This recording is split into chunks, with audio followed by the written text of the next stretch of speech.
A man is standing at the edge of a chasm. He wants to reach the other side. He looks down, he sees a rope, he pulls it. Another rope is attached to the end of the first rope. He pulls that one. Another rope, another. He pulls forever. He never reaches the end. He never finds anything anchored to anything else. He never crosses the chasm. This is the problem of infinite regress. Aristotle, in the 4th century BC, looked at the world and saw motion everywhere. Things move, things change, things come into being and pass away. Like a seed becomes a tree becomes timber, timber becomes a house becomes ruins, ruins become dust. Everything that moves is moved by something else. The seed is moved by the warmth of the sun and the moisture of the soil. The tree is moved by the axe of the woodcutter. The timber is moved by the hammer of the carpenter. The house is moved by the wind and the rain and the slow creep of decay. But what moves the sun? What moves the soil? What moves the woodcutter's arm? And what moves the carpenter's hammer? What moves the wind? If everything that moves is moved by something else, and that something is itself moved by something else, we have two options. Option 1, the chain continues forever. There is no first mover. Every motion is the effect of a prior motion, which is the effect of a prior motion, backward through infinite time. Option 2, the chain terminates. There is a first mover, something that moves without being moved, something that is the source of motion, but is not itself the product of prior motion. Aristotle says the first option is impossible. Why? Because an infinite chain never starts. If every mover requires a prior mover, then motion never begins. It's always waiting for a cause that never arrives. It's like the man pulling ropes forever, never finding an anchor. Motion does begin. Things move. Things change. The world is not frozen in static immobility. There is motion here, now, in front of us. Therefore, the chain cannot be infinite. There must be a first mover. Aristotle calls it the unmoved mover. Now, it is crucial to understand what Aristotle is not saying. He's not saying there is a god and his name is Zeus and he lives on Mount Olympus and he throws lightning bolts when he is angry. He's not offering a religious doctrine. He's not appealing to revelation, scripture, or mystical experience. He's making a logical argument, an argument about chains and anchors, causes and effects, motion and rest, an argument that any rational person, regardless of their beliefs, must acknowledge if they wish to give a coherent account of the world. The unmoved mover is not a person. It is not a being among beings. It is not a candidate for worship. It is a conclusion, a necessary terminus of any causal chain that does not want to dangle forever in midair. Aristotle does not name it. He does not describe its character. He does not tell us how to relate to it. He simply proves that it must exist, and then he moves on. The unmoved mover is not the God of Abraham, Isaac, and Jacob. It is not the Father of Jesus Christ. It is not Allah, Brahman, or the Tao. It is a mathematical requirement.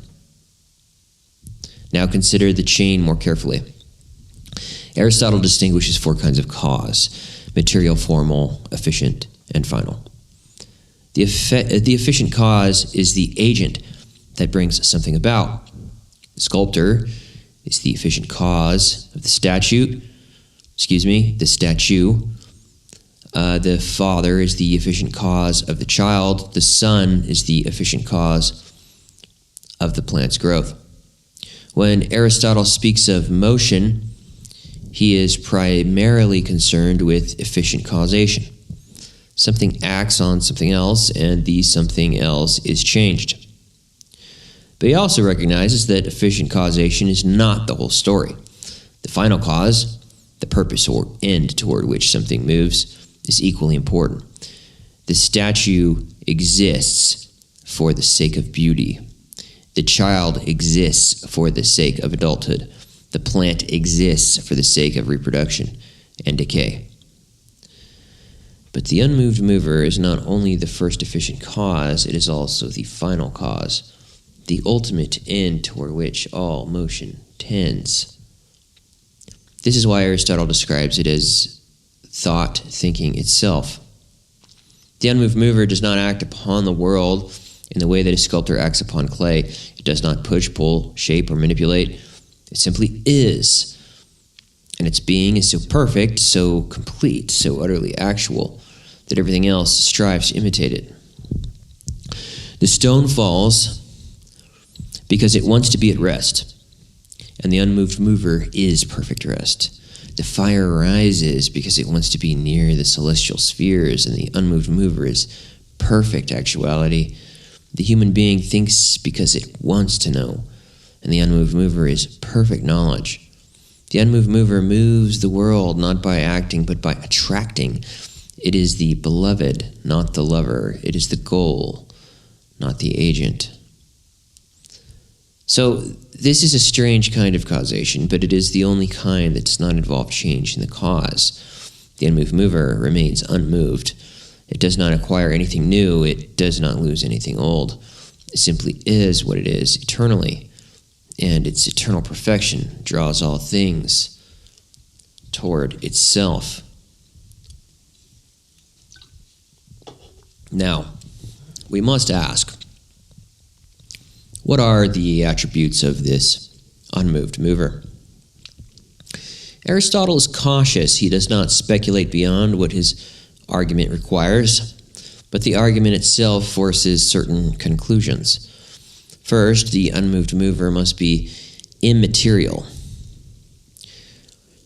Matter is subject to change. Matter is potentiality waiting to become actuality. But the unmoved mover is pure actuality, with no potentiality waiting to be realized. Therefore, it cannot be composed of matter. Second, the unmoved mover must be simple. It cannot have parts, because parts can be rearranged, and rearrangement is a kind of change. It must be one, indivisible, without composition. Third, the unmoved mover must be eternal. It did not come into being, because coming into being is a kind of motion. It will not pass away, because passing away is a kind of motion. It is simply without beginning or end. Fourth, the unmoved mover must be perfect. Perfection is the absence of lack. If it lacked anything, it would have potentiality, the potential to acquire what it lacks, but it has no potentiality. Therefore, it lacks nothing. And fifth, the unmoved mover must be intelligent. Not because Aristotle wants to make it personal, but because intelligence is the highest form of actuality. To think is to be actual in the most complete sense. And the unmoved mover, being pure actuality, must therefore be pure thought. But what does it think? It cannot think about the world, because the world is imperfect and changing, and to think about imperfect things would be to have an imperfect object of thought. It cannot think about anything less than itself, because that would be beneath its perfection. Therefore, it thinks about itself. It is thought thinking thought. It is consciousness contemplating its own infinite perfection. This is not yet a person, but it is no longer a mere force. It is a mind. The principle of sufficient reason is the modern name for Aristotle's insight. Leibniz formulated it in the 17th century. He says, and I quote, "Nothing happens without a reason. Why should it be so rather than otherwise?" End quote. Now that seems obvious, and yet, if we take it seriously, it has devastating consequences. Consider the universe as a whole. It is a collection of facts, this planet, that star, this law of physics, that historical event. Each fact individually has a reason. The planet formed from a cloud of gas. The star ignited through nuclear fusion. The law of physics is a regularity observed in countless experiments. The historical event was caused by prior events. But what about the whole? What is the reason that there is a universe at all, rather than nothing? What is the reason that this particular universe exists with these particular laws and this particular history, rather than some other universe? And if every individual fact requires a reason, then the collection of all facts also requires a reason. But the reason cannot be another fact within the collection, because that would just be another member of the set. The reason must be outside the set. This is the cosmological argument in its most rigorous form. It does not prove that the first cause is God in the religious sense. It does not prove that the first cause is personal, benevolent, or responsive to prayer. It proves only one thing, that there must be a sufficient reason for the existence of the universe. And that sufficient reason cannot be part of the universe itself. Alexander Pruss, a contemporary philosopher, has refined this argument to a razor's edge. He shows that the principle of sufficient reason is not an empirical hypothesis, but a regulative principle, a rule of thought without which reasoning itself collapses. So if you deny the principle of sufficient reason, you cannot explain why anything happens, cannot give reasons for your beliefs, cannot construct arguments, because your arguments are chains of reasons. The denial of sufficient reason is the death of reason itself. Now, we must ask, what is the relationship between Aristotle's Unmoved Mover and the logos we encountered in video 1? So Heraclitus said the universe is a sentence spoken by an unseen speaker.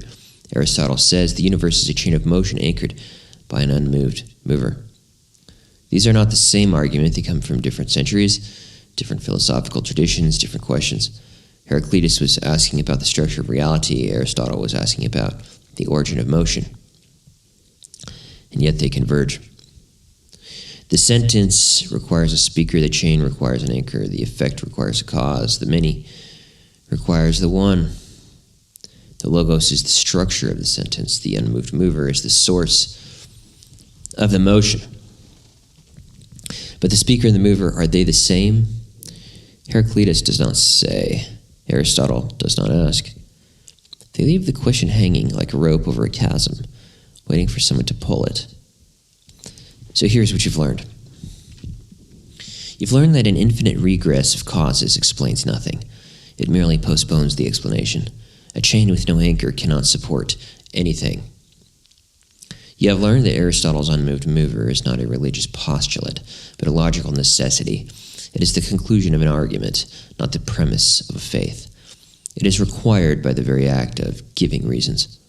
You have learned that the unmoved mover must be immaterial, simple, eternal, perfect, and intelligent, not because Aristotle wanted it to be these things, but because the logic of motion and causation forces these attributes upon it. And you have learned that the unmoved mover does not act upon the world by pushing or pulling. It acts by attraction. It is the beloved, the goal, the end toward which all things strive. It moves without moving, acts without acting, causes without being caused. The chain is anchored, the sentence is waiting for its speaker, and the rope is now in your hand. The question is not whether the anchor exists, the question is whether you will pull it. Thank you.